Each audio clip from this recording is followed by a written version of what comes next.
The road to the portal was filled with soldiers marching in a column with ideally formed ranks. Each retributor, liberator, raptor was marching, and their walk caused thunder on the marble floor. Ground was shaken with each step. The clouds are gathered to form a round of lightnings, forming a net of sparks. The light of Azir reflected on armor of every warrior, showing a lion face on one side and symbolic of the chamber on the other. Ranks of dragon riders flied over the hosts of the Chosen. They formed a triangle in the skies. With quickness of the Sigmar Chosen, they stopped, forming half-round in formation.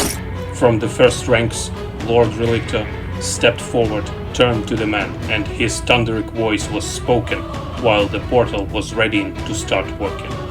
Once again I am staying beside you, brothers. Once again I am ready to cleanse the realm as you do. The forces of chaos spread it across Ekshi like a pestilence, and people are waiting for us, for salvation, for our help, for need to be free from the tyrants that are cursed by the vision of their dark masters. Cannibals, murderers, barbarians, they do not know what it is to be free, to have a happy life, to see Sigmar's true vision. They change civilization to bloodlust and meaningless killing. Now we unite to purge the evil that curse these lands. We will strike them down, and by the end of the day, this land will be cleansed. We are armed, and we are righteous, and eager to kill every last one of these chaos mongrels. We will start a new era, an era of light, an era of prosperity, era of peace. Brothers, join me in battle and free all the people of this land from chaos. We march, we fight, and we will liberate these lands in his name, for your ancestors, for all children's lives that were killed by those butchers.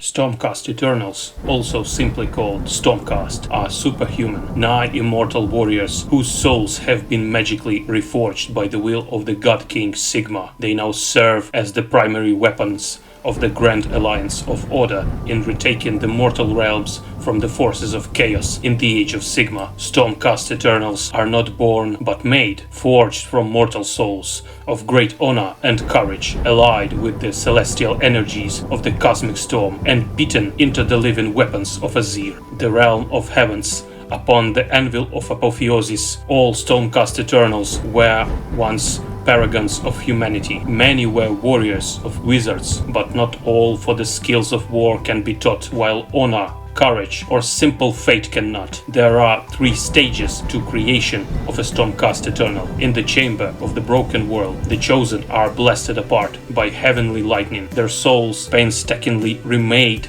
before the entering the cairns of tempering, wherein their spirits are blended with the gifts of the gods. The final stage is the anvil of apotheosis, whereupon they are smote by the world hammer, infusing those who endure with a portion of the God King's own divine might.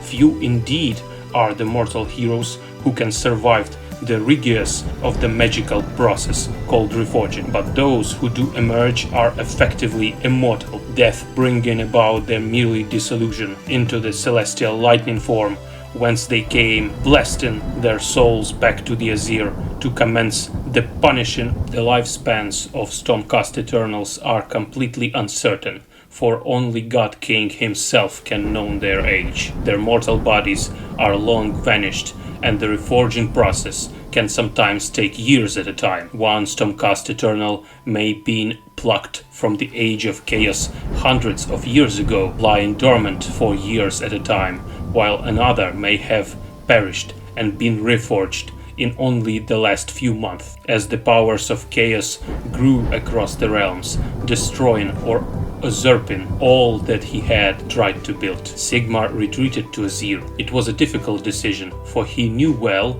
what would become of those realms and peoples he had forsaken. Yet Sigmar also realized he was fighting not but a long battle of slow defeat. His former alliances were shattered, his armies overpowered. In losing his warhammer Galmaraz, Sigmar had realized the grim truth. He must forsake the role of a warrior and take up the mantle of a god king proper. It could no longer be his task to win the battles himself, for even a god can only be in one place at a time. To triumph, Sigmar knew he must make and direct armies of defiance, that he must fashion a new kind of warrior, one that could stand face to face against the unnatural horrors of chaos. Though every Stormcast Eternal is blessed with Sigmar's divine power, none are imbued so richly with godly might as Lord Celestins. They are chosen by the God King himself and are the greatest of their storm host, field commanders, captains, and war leaders that can confront the greatest horrors and defeat the most powerful champions of chaos. From them, one day, Lord Commanders might be selected, but first these heroes must prove themselves. Beneath the Lord Celestins in the Storm Host hierarchy are sub-commanders, paragons of their kind that radiate Sigmar's celestial power. Each Storm Host is divided into a number of chambers, companies comprised of different type of warrior. Strike chambers are the largest and make up the bulk of most Storm Host, but each Storm Host also has additional ancillary chambers, many of which have thus far been withheld from the battle for reasons known only to Sigmar himself. There are three main types of strike chamber, each with their own specialism: exemplar, harbingers, and warrior chambers. Known Storm Hosts, Hammers of Sigmar. Let all who would oppose order and justice be warned. The Hammers of Sigmar have been unleashed. They are the power and majesty of Tempest, the fury of the bolt from heaven made manifest. Hallowed Knights, they are so pure of spirit that the unholy has little effect on them. Their war cry is only the faithful. Celestial Vindicators. Celestial Vindicators are forged from those who implored Sigmar for retribution. They are holy avengers who will unleash righteous vengeance upon evil. Tempest Lords, most regal and proud of the Storm Hosts, taken from the strongest and most just of the rulers that fought back against chaos. Each one of these Stormcast Eternals was once a lord, a noble, or a monarch. They see it as their duty to protect those less fortunate, not with edicts, but with hammer and shield. Celestial Knights. The dark blue of Celestial Knights is a reminiscent of a gloaming skies of Azir at twilight. Yet this Storm Host crusade to bring the light of hope to benighted lands. Lions of Sigmar. Little is known of the mysterious Lions of Sigmar, save for their heraldry and thunderous roar of their battle cry. Yet chaos has tasted their wrath in many of the realms. Sigmarid Brotherhood. The Sigmarid Brotherhood were recruited from Camon, the realm of metal. None can stand before the relentless advance of their exemplary shield walls. Astral Templars. Their measures extreme, their methods merciless. Astral Templars seek to purify the lands of all chaos. None may stay their wrath. The Anvils of Heldenhammer, a sinister storm host. The Anvils of Heldenhammer were reforged as a broken world spun under a phase of fell magic. They are green of aspect. Knights of the Aurora. No Stormcast Eternals strike more quickly than do the Knights of the Aurora. As swift as lightning bolts, they are made masters of rapid assault. Blades of Dawn. There is no Storm Host more proud than the Blades of Dawn. They are composed of champions taken from the Rift Coast tribes of many different realms. Maelstrom of Light. The Maelstrom of Light are demon killers supreme. In Gur, it was they that turned back the demon legions at a battle of Verdant Abyss. Knights Excelsior. Knights Excelsior bring to battle with them crackling chains of celestial lightnings, for the glory of Sigmar is their motto. Sons of Malus were forge struck under the zenith of a darksome span of Tharot, the dark moon. Their armor is a lustrous black. Lightning hawks, named after the fierce raptor of Azir, the lightning hawks strike out of the blue skies. They are the scourge of chaos and bane of the demons. Radiant sons of Sigma. In battle, radiant sons of Sigma gleam with brilliance of Sigendil, the high star. Theirs is the purity of justice, the might of the righteous. Sons of the storm.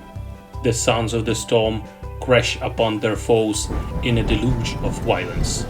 In common with many second striking storm hosts, they bear the icon of the hammer and bolts. Giran God were formed from a single tribe of warriors, the last of their kind. They reserve a special hatred for the minion of Nurgle. Celestial Warbringers were the first storm host of the second striking. They bear the sign of the twin-tailed comet as their symbol. Fists of Sigmarit. For boldness and surety of action, none can best the fists of Sigmarit. It is their vow to be the first in glory, and they seek hammer-worthy deeds. Knights of Azir are well known for their motto, know thy prey as well as thyself. Many of the foe they have bested before a single blade has been drawn. Blooded Dawn. The Blooded Dawn is comprised solely of those who have fought chaos since they were old enough to hold a weapon. They are highly insular, but deadly indeed. Silent Host. Whether the Silent Host keeps its peace deliberately or though an accident of reforging is immaterial. Even in silence, they are the potent force indeed.